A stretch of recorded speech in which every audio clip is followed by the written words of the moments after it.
Bonjour Linda. Bonsoir Alors, Nidia. de quoi allons-nous parler aujourd'hui? Eh bien, si vous le permettez Nidia, aujourd'hui, j'aimerais m'adresser à Monsieur Labaume de la ville de Québec au Canada. Alors, je précise qu'il s'agit de la ville parce que beaucoup de gens de l'extérieur ne savent pas qu'il y a deux Québec au Québec.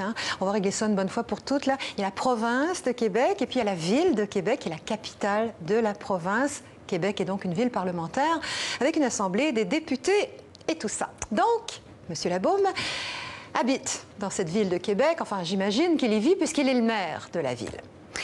Alors, je sais que vous avez beaucoup de travail, Monsieur le maire, en ce moment. Je ne vous dérangerai pas longtemps, mais je voulais vous dire que je sais que vous le savez, mais vous avez un peu déconné l'autre jour quand vous avez accusé l'opposition d'être autiste. Vous avez dit... Comment vous avez dit ça déjà?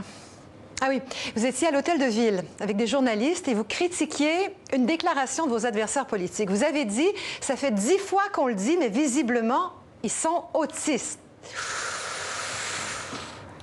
Ils n'écoutent pas, quoi. Ils n'entendent pas. Ils sont autistes parce que la personne autiste, évidemment, elle ne comprend pas. Mais c'est pas vrai. Je sais de quoi je parle, Monsieur Labaume. Vous êtes peut-être maire de Québec, mais moi, je suis mère d'un enfant autiste.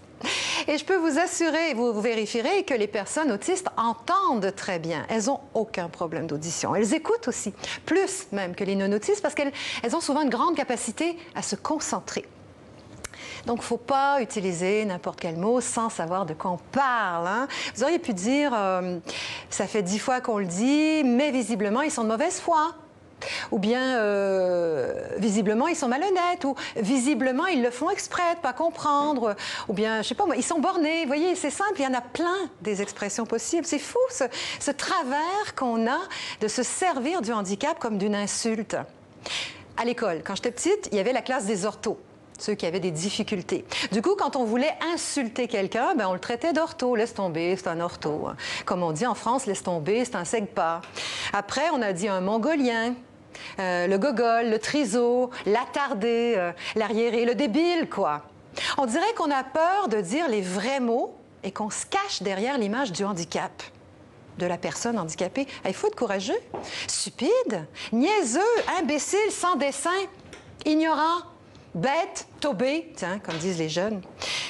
Vous savez ce qui serait super, Monsieur le maire? C'est que vous, personnalité politique et publique, vous donniez l'exemple. Je vous rassure, Monsieur le maire, vous n'êtes pas le seul à être tombé dans le piège. En France, c'est pareil. En revanche, ce que je trouve super dans votre cas, c'est que vous vous êtes excusé. Après que les parents et associations aient protesté, certes, mais vous vous êtes excusé. Voilà. C'est tout ce que j'avais à dire. Ah si, juste une chose avant de terminer. Si vous pouviez faire circuler le message autour de vous, ce serait top.